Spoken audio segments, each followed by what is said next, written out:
নমস্কার বন্ধুরা, অরিত্রিস কিচেনে আরও একটা নতুন ভিডিওতে আপনাদের সকলকে স্বাগত জানাই। চলে এসেছি আরও একটা নতুন রেসিপি নিয়ে। আজকে যে রেসিপিটি আপনাদের সঙ্গে শেয়ার করব সেটা হচ্ছে রুই মাছের কালিয়া। আপনারা তো অনেক কাতলা মাছের কালিয়া খেয়ে দেখেছেন, আজকে আপনাদের খুব সহজ পদ্ধতিতে আপনাদের করে দেখাবো রুই মাছের কালিয়া। তাকে কি করে করি সবটাই আপনাদের সামনে তুলে ধরবো। তাহলে চলুন ভিডিওটা শুরু করি।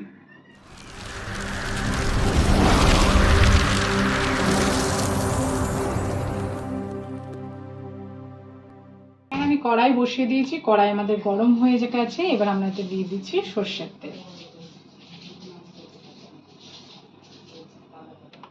এবার মাছগুলোতে আমি নুন হলুদ মাখিয়ে নেবো। তার জন্য প্রথমে আমরা 1 চামচ লবণ দিয়ে দিলাম আর দিচ্ছি হলুদের গুঁড়ো। ভালো করে মাছগুলোতে নুন হলুদ মাখিয়ে নিতে হবে।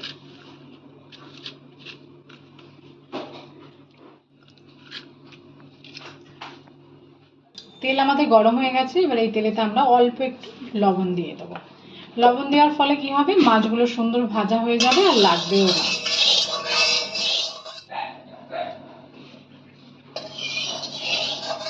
আমরা ভালোভাবে গরম করে নিয়েছি। এবার একে একে মাছগুলো আমরা তেলেতে সুন্দর করে ছেড়ে দেবো।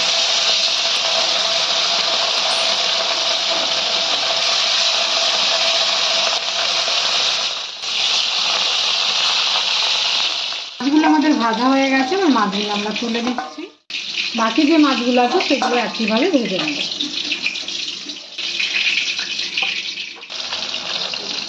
মাছগুলো ভাজা হতে আমি একটা মশলা বানিয়ে নেবো। তার জন্য আমি দুটো ছোট ছোট সাইজের পেঁয়াজ 4 টুকরো করে নিয়েছি, 4-5টা রসুনের কোয়া নিয়েছি আর কাঁচা লঙ্কা নিয়েছি। একটা মশলার পেস্ট বানিয়ে নেবো। এখানে আমি এই রান্নায় আদার ব্যবহার করছি না, আপনারা চাইলে আদা ব্যবহার করতে পারেন। সব মাছ আমাদের ভাজা হয়ে গেছে। এই তেলের মধ্যে আমি গোটা জিরে ফোড়ন দিয়ে দিচ্ছি তেজপাতা ফোড়ন। ফোড়নটাকে ভালো করে ভেজে নেব। আমি একটা ভাজা মশলা বানিয়ে নেবো। তার জন্য এখানে গোটা জিরে, ধনে, এলাচ, দারচিনি, লবঙ্গ এবং তেজপাতা আর জয়িত্রী নিয়ে নিয়েছি। এটাকে ভালো করে শুকনো খোলায় ভেজে নিয়েছি। এদিকে আমার ফোড়নটা ভালো করে ভাজা হয়ে গেছে। এই তেলে দিয়ে দেবো 1 চামচ রেড চিলি পাউডার, পেস্ট করা মশলা। মশলাটাকে আমরা কষিয়ে নেবো।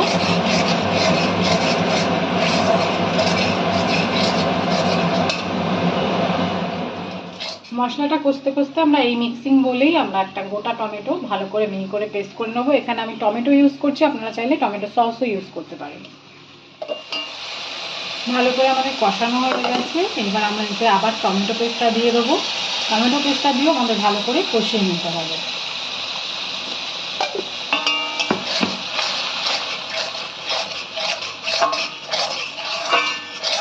আমরা মশলাটা ভেজে নিয়েছি। এবার একটা সুন্দর করে গুঁড়ো মশলা তৈরি করে নিতে হবে। মশলাটা আমাদের ভালোভাবে কষে গেছে। এবার এই সময় আমরা দিয়ে দিচ্ছি ফাটানো টক দই।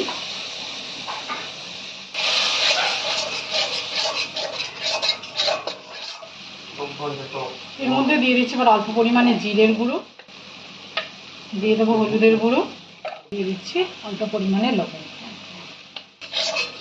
সবকিছু ভালো করে মিক্স করে নিতে হবে। মশলাটা আমাদের ভালোভাবে কষানো হয়ে গেছে। এবার এর মধ্যে দিয়ে দিচ্ছি আমরা মশলা ধোয়া জল। দেখেন আমাদের পরিমাণ মতন জল অ্যাড করে দিলাম।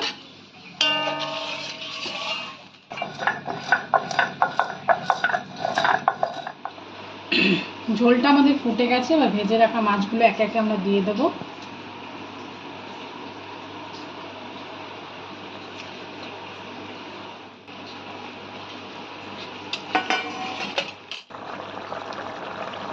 এবার উপর দিয়ে আমরা যে ভাজা মশলাটা করেছিলাম সেই ভাজা মশলাটা ছড়িয়ে দিচ্ছি।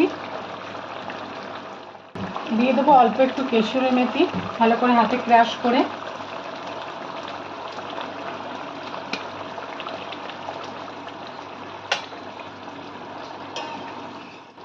দিয়ে দেবো অল্প একটু ঘি আর উপর দিয়ে ছড়িয়ে দেবো ধনেপাতা কুচি। দিয়ে 2 মিনিট ভালো করে ফুটিয়ে নিয়ে আমাদের নামিয়ে ফেলবো রুই মাছের কালিয়া।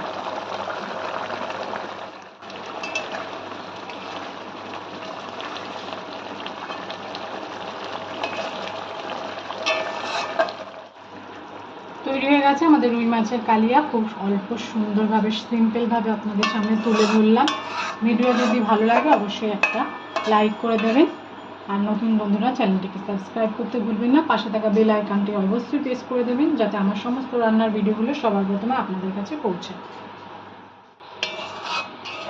সম্পূর্ণ ভিডিওটা দেখার জন্য সকলকে জানাই ধন্যবাদ। সকলে ভালো থাকবেন, সুস্থ থাকবেন। দেখা হবে নেক্সট ভিডিও।